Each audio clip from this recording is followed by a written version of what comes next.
حضرت سیدنا ابو بکر صدیق رضی اللہ تعالی عنہ کے زمانہ مبارکہ میں کریم آقا صلی اللہ علیہ وآلہ وسلم کے وصال شریف ہوتے ہی ہر طرف سے فتنوں نے سر اٹھایا۔ فتنہ انکار زکوٰۃ ہو، فتنہ ارتداد ہو، اور فتنہ انکار ختم نبوت ہو۔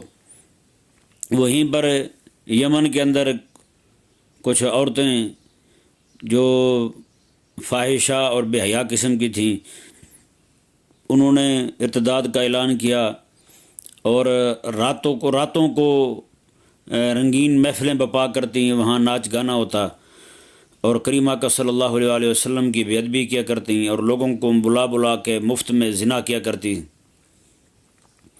حضرت سیدنا ابو بکر صدیق رضی اللہ تعالیٰ عنہ تک جب یہ اطلاع پہنچی تو آپ رضی اللہ تعالیٰ عنہ نے اسی وقت فرمان جاری کیا، فرمایا کہ جو بیٹھا ہے اٹھ کے چل پڑے، جو کھڑا ہے وہیں سے دوڑ پڑے، اور جو سواری پر ہے وہیں سے چل پڑے، جو پیدل ہے پیدل چل پڑے۔ فرمایا کسی کو ذرہ برابر بھی دیر کرنے کی اجازت نہیں ہے۔ یہ حضرت سیدنا ابو بکر صدیق رضی اللہ تعالیٰ نے فرمان جاری کیا، فرمایا کہ ان عورتوں کو سخت سے سخت سزا دی جائے اور جتنے بھی لوگ ان کی حمایت میں کھڑے ہوں ان سب کو کاٹ کے رکھ دیا جائے۔ یہ حضرت سیدنا ابو بکر صدیق رضی اللہ تعالیٰ عنہ نے اس وقت فیصلہ جاری فرمایا تھا۔ بالکل بعین ہی آج وہی صورتحال ہمیں درپیش ہے، وہی چیلنج آج ہمارے سامنے ہے۔ آج ملک پاکستان کے اندر حیا باختہ اور کالج اور یونیورسٹی کی پروڈکشن جو ہے وہ اب روڈ پر آ چکی ہے۔ کئی سالوں سے نعوذ باللہ من ذالک وہ ایسی بکواسات کر رہی ہیں، خدا رسول سے اور مذہب سے دین سے آزادی کے نعرے لگا رہی ہیں۔ ہاں جی، والد سے لیں گے آزادی، مذہب سے لیں گے آزادی، سر عام دین کو اسلام کو گالیاں دے رہی ہیں۔ ہاں جی، اور نعوذ باللہ من ذالک ہمارے ملک کے ذلیل حکمران اور ذلیل پولیس جو ہے وہ ان کی حمایت میں کھڑی ہے۔ کسی کو قطرہ حیا نہیں ہے، وہ خدا رسول کے دشمن ہیں، اور ان لوگوں کے لیے فیصلہ تو حضرت سیدنا ابو بکر صدیق رضی اللہ عنہ نے کیا تھا، جو حمایت میں آئے اسے بھی کاٹ دیں۔ لیکن یہاں کیا ہوا، تم ان کی وہ رنڈیاں خدا رسول کی گستاخیاں کر رہی ہیں اور حضرت سیدتنا عائشہ صدیقہ رضی اللہ تعالیٰ عنہ کی گستاخی کر رہی ہیں، اور وہاں پر بھی تم نہیں بولے اور تم پھر بھی ان کے دفاع میں کھڑے ہو۔ اللہ اکبر کبیرہ، وہ دین سے اسلام سے آزادی کی بات کر رہی ہیں پھر بھی تم ساتھ کھڑے ہو۔ جی، وہ اپنے باپ سے سب سے آزادی مانگ رہی ہیں پھر بھی تم ان کے دفاع میں کھڑے ہو۔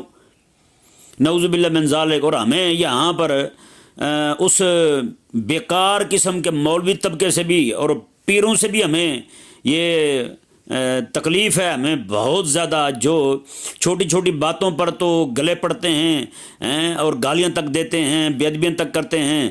جب خدا رسول کی گستاخیاں ہوں، سر عام عورتیں نعرے لگا رہی ہوں، وہاں پر ان کی غیرت پتہ نہیں کہاں مر جاتی ہے۔ ان کے نزدیک چھوٹی چھوٹی باتیں جو ہے نا وہ بڑی ہیں، مستحبات ان کے نزدیک فرض سے بھی زیادہ درجہ رکھتے ہیں، اور اب تبارک و تعالیٰ کے فرض کی کوئی عزت ہی نہیں ہے ان کے نزدیک۔ ہیں جی، وہ خدا کے لیے کو رب تبارک و تعالیٰ کی عزت کا بھی حیا کر لو، رسول اللہ علیہ السلام کی ناموس کا بھی حیا کر لو۔ وہ حضرت عائشہ صدیقہ رضی اللہ تعالیٰ عنہ کو سیدھی سیدھی گالیاں دی ہیں انہوں نے، اس کے بھی طرف حیا کر لو تم۔ وہ بے شرمو، مر گئے ہو تم، ہیں اپنے آداب بتاتے ہو تم، خدا رسول کے آداب کا حیا ہی نہیں ہے، ہیں نعوذ باللہ من ذالک۔ اللہ تبارک و تعالیٰ ان کو اور اس طرح کے جتنا بھی ٹولہ سارا خاموشی سادھے بیٹھا ہے، اللہ تبارک و تعالیٰ انہیں بھی دنیا آخرت میں ذلیل فرمائے۔ جان بوجھ کے اپنی باتیں ہوں تو باہر آ جاتے ہیں۔ میں آپ کو یہاں پہ ایک بات سناتا ہوں۔ پاکستان میں ایک بہت بڑا فتنہ ہے، وہ اولیاء اللہ کے خلاف بولا، حضور کے صحابہ کے خلاف بولا، سب کے خلاف بولتا رہا۔ ہاں جی، سب کے خلاف بولتا رہا۔ اکا دکا مولوی بیچارے بولتے رہے جنہیں اللہ تبارک و تعالیٰ نے غیرت ایمانی دی ہے، لیکن وہ اس نے ایک بار ایک پیر کے خلاف بول دیا، ہیں جی، اس کے پیر کے مرید چیلے جو ہیں وہ پھر بھاگے، ان کی غیرت جاگی، اللہ اکبر، پیر کے خلاف بول دیا اس نے، نعوذ باللہ۔ کیونکہ انہیں پتہ ہوتا ہے کہ پیر کے خلاف بولیں گے مرید ٹوٹیں گے، مرید نہیں ٹوٹنے دینے، مرید جوڑ کے رکھنے ہیں۔ خدا رسول کی مخالفت ہو جائے تو وہاں کیا ہے، وہاں کچھ نہیں ہوتا، نعوذ باللہ من ذالک۔ انہوں نے پھر کیا کیا، یہ بھاگے پھر جناب آئے، علماء سے رابطہ کرنے لگے، آپ مہربانی کریں۔ مجھے ایک بندے نے کہا جی آپ مہربانی کریں، آپ کو ایک کوٹھی لے کے دیتے ہیں، وہاں بیٹھے ہیں اور اتنے پیسے دیں گے آپ کو، آپ اس کو ذرا جواب دیں۔ میں نے کہا کس طرح کا جواب دینا؟ اس نے کہا ہمارے پیر کے دفاع میں۔